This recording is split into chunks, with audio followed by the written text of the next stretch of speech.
اعوذ باللہ من الشیطان الرجیم بسم اللہ الرحمن الرحیم۔ امام ترمذی رحمۃ اللہ علیہ نے فرمایا کہ انہوں نے اپنی کتاب میں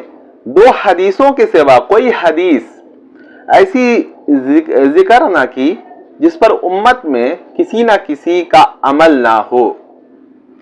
علامہ انور شاہ کاشمیری رحمۃ اللہ علیہ اس پر تبصرہ فرماتے ہوئے انہوں نے فرمایا کہ امام ترمذی نے اپنی بہت سی احادیث مرویہ کو خود ضعیف قرار دیا ہے، پھر بھی ان کے معمول بہا ہونے کا مطلب ان احادیثوں پر امت میں وہ عمل رہا ہے، ایک بہت بڑے طبقہ اس پر عمل کرتا رہا ہے، حالانکہ وہ حدیث ضعیف ہے ہونے کا اعتراف اس بات کا کھلا ثبوت ہے کہ عمل بالحدیث کا مدار، یہ بہت خاص جملہ ہے کہ عمل بالحدیث کا مدار صرف قوت سند پر نہیں ہے، اور یہی صحیح حقیقت بھی ہے۔ یہ علامہ انور شاہ کاشمیری رحمۃ اللہ علیہ کا یہ اقتباس ہے، اور علامہ انور شاہ کاشمیری کتنی بڑی شخصیت ہے علم حدیث کے میدان میں کہ آپ ان کے بارے میں اگر آپ پڑھیں گے تو آپ کو اندازہ ہو جائے گا۔ ان کی زیادہ تر کتب عربی زبان میں لکھی گئی ہے، اور ان کے بہت شاگردوں کا ایک بہت بڑی وہ قطار ہے، اور ہر شاگرد اپنے آپ میں وہ آفتاب وہ مہتاب ہے۔ تو انور شاہ کاشمیری کی شخصیت محتاج تعارف نہیں، خاص طور سے حدیث کے میدان میں آپ کے بہت سے ایسے کارنامے ہیں جو آج بھی شیخ الحدیث یا محدثین ہیں اس سے وہ فرار اختیار نہیں کر سکتے۔ اور ان کا سب سے بڑا کام یہ ہے کہ انہوں نے بخاری شریف کو وہ فقہ حنفی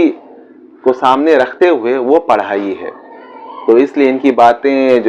اور بہت زیادہ ان کی یادداشت اور ان کا علم وہ اپنے آپ میں خود ایک سند ہے، اور کسی بھی آپ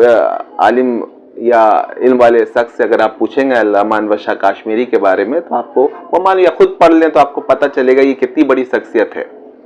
اور ان کا قول کی کیا اہمیت ہے۔ امام بخاری امام ابو حنیفہ سے ایسی باتیں منسوب کرتے تھے جو حقیقت پر مبنی نہیں تھی،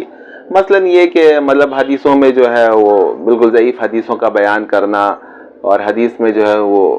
ثقہ قرار نہ دینا، ارجاء کا ان کے اوپر بہتان لگانا، بہت سی ایسی باتیں جو بالکل حقیقت پر مبنی نہیں، وہ امام بخاری ان پر وہ عائد کرتے تھے، اور ان کے شاگردوں پر بھی۔ یہ اور بات ہے کہ خود ان کے اساتذہ یحییٰ ابن معین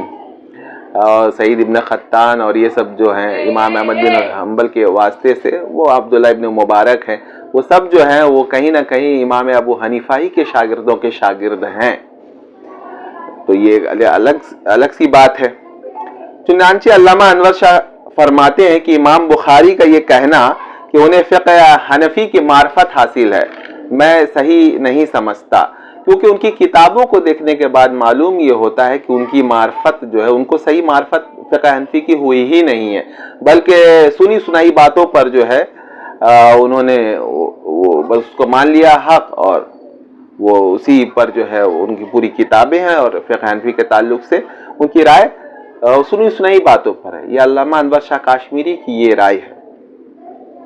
حضرت انور شاہ رحمۃ اللہ علیہ نے ایک دفعہ یہ بھی فرمایا کہ امام احمد کے ابتلا سے قبل تک حنفیہ پر رد و قد نہ تھی، اس فتنہ کے بعد سے یہ چیزیں پیدا ہوئیں جو خالص محدث یا فقہ سے کم مناسبت رکھتے تھے، انہوں نے اس میں زیادہ حصہ لیا، اور جو محدث فقہ سے بھی مناسبت رکھتے تھے وہ محتاط رہے اور اس فتنہ میں نہ پڑے، اور امام ابو حنیفہ کے خلاف محاذ بنانے والوں کے اس کی گرفت میں بھی نہ آئے ایسے لوگ۔ بلکہ علامہ انور شاہ کاظمی فرماتے ہیں کہ بعض حضرات اس زمانے کے انہوں نے تو حنفیہ کی طرف سے دفاع بھی کیا ہے، بلکہ مناقب امام ابو حنیفہ و صاحبین امام ابو یوسف اور امام محمد پر مستقل کتابیں بھی لکھیں۔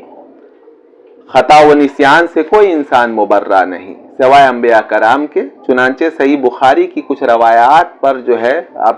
اب یہ بات اس لیے کہی جا رہی ہے کہ بھائی بعض لوگ وہ بخاری کا ان کو بخار ہے، بس بخاری سے دکھاؤ، مطلب بخاری نہ ہوئی اور مطلب اور باقی کوئی حدیث کی جو کہ سیاہ ستہ کی کتنی کتابیں ہیں اور کتنی حدیث پر کام ہوئی ہے،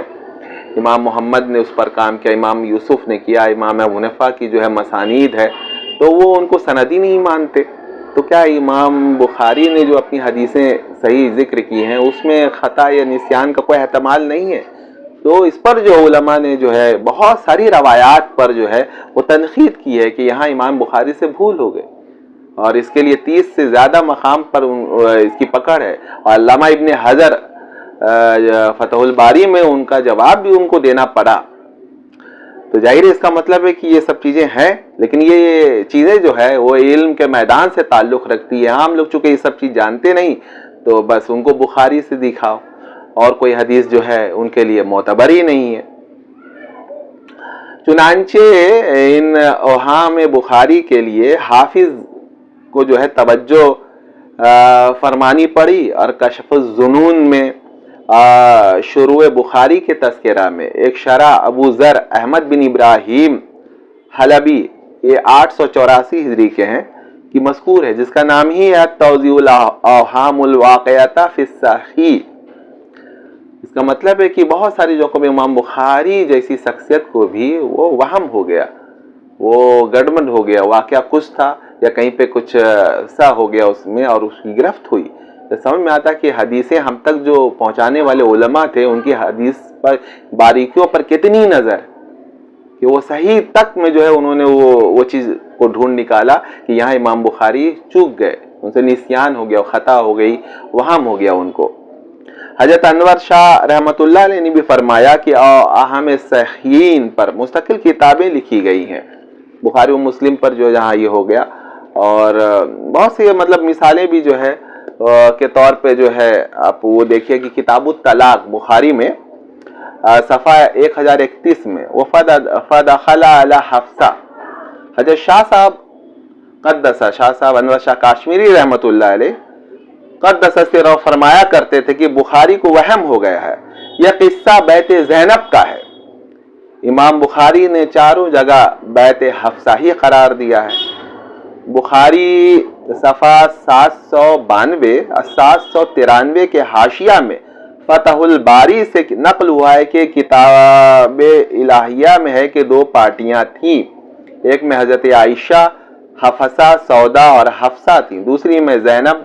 بنت جہش ام سلمہ وغیرہ، اس لیے جملہ مذکورہ روایت کے بھی خلاف ہے، یہاں گرفت ہوئی۔ حضرت ابو ہریرہ ایک روایت ہے، حضرت ابو ہریرہ سے روایت ہے، ایک دفعہ حضور اکرم صلی اللہ علیہ وسلم دن کے کچھ حصے میں نکلے تھے، میں بھی ساتھ تھا، لیکن نہ حضور نے مجھ سے بات کیا اور نہ میں نے، غالباً ہیبت کی وجہ سے وہ بھی بات نہیں کر پائے۔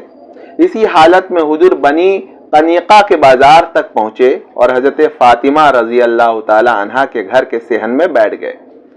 یہ بخاری میں حضرت فاطمہ کے گھر کا تذکرہ ہے، بنو قنیقہ کے بازار میں حضرت فاطمہ کا گھر تھا۔ مسلم شریف میں روایت حضرت سفیان سے ہے کہ حضور بازار مذکور تک تشریف لے گئے اور لوٹ کر آئے تو حضرت فاطمہ کے گھر کے صحن میں بیٹھے۔ لوٹ کے آنا، بازار میں حضرت فاطمہ کا گھر نہیں تھا، لیکن امام بخاری نے ویسے ہی اس کو لکھ دیا۔ امام بخاری جو ہے اس پر جو ہے متنبع نہیں ہو سکے، جس سے ناقص روایت نقل ہو گئی۔ حافظ نے بھی اس فروگزاشت کا اعتراف کیا ہے، حافظ نے بھی مانا کہ یہاں چوک ہو گئی۔ باب ما ذکر فی الاسواق میں بھی جو ہے وہ یہ ہے کہ حضرت فاطمہ کا گھر بازار وہ بنی قنیقہ میں نہیں تھا، بلکہ حضور صلی اللہ علیہ وسلم کے بیوت کے درمیان تھا، گھر کے درمیان تھا۔ امام مسلم نے روایت صحیح کی ہے۔ تو یہاں پر جو ہے علماء حدیث نے دیکھیے یہ مثال کے طور پر جو ہے کچھ اوہام بخاری کا دے رہا ہوں، تاکہ کچھ لوگ جو بالکل یہ سمجھتے ہیں نا کہ بخاری ہر غلطی سے جو ہے وہ پاک ہے اور بس اسی کو مانیں گے، ایسا نہیں ہے نا۔ ضعیف حدیث پر جو ہے وہ عمل بالکل کیا جا سکتا، علماء کا اس پر اتفاق ہے، اور ہر زمانے میں جو ہے وہ چیزیں ہیں، اب اس کو گہرائی سے پڑھنا چاہیے۔ لیکن وہ کیا جائے غیر مقلد بھی ہے کہ جو ہے عجیب ہے۔ حضرت تھانوی فرماتے تھے کہ کوئی کہے کہ غیر مقلد عالم ہے تو میں مان لوں، لیکن کہے کہ عاقل ہے تو میں نہیں مانوں، وہ عقل کے خلاف ہے۔ کہ کسی کی تقلید نہ کرنا بالکل عقل کے خلاف ہے۔ باب ایجاب تکبیر افتتاح الصلاح، یہ علامہ عینی نے اعتراض کیا کہ بجائے ایجاب یہاں لفظ وجوب ہونا چاہیے تھا۔ کتاب الزکوٰۃ باب فضل الصدقہ صفحہ 191، حضرت عائشہ کی حدیث کے بعد ازواج مطہرات نے حضور اکرم صلی اللہ علیہ وسلم سے سوال کیا کہ ہم میں سے کون پہلے آپ سے ملے گا؟ آپ نے فرمایا کہ جس کا ہاتھ تم میں سے زیادہ لمبا ہے۔ اس کو سن کر سب ازواج مطہرات نے لکڑی لے کر اپنے ہاتھوں کو ناپنا شروع کر دیا، اور سودا رضی اللہ تعالی عنہ کا ہاتھ سب سے زیادہ لمبا نکلا۔ پھر ہم بات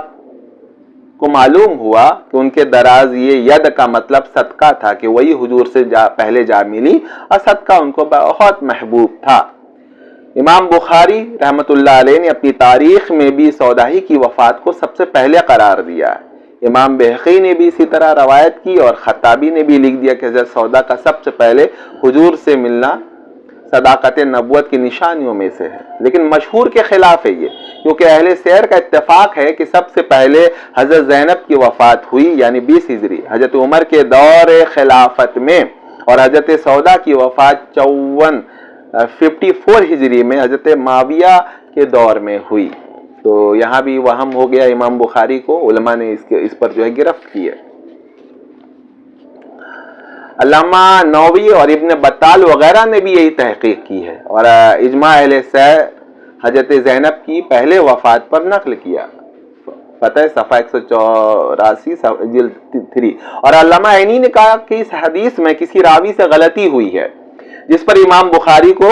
مطلب جو ہے متنبع نہیں ہو سکے، اور نہ بات کے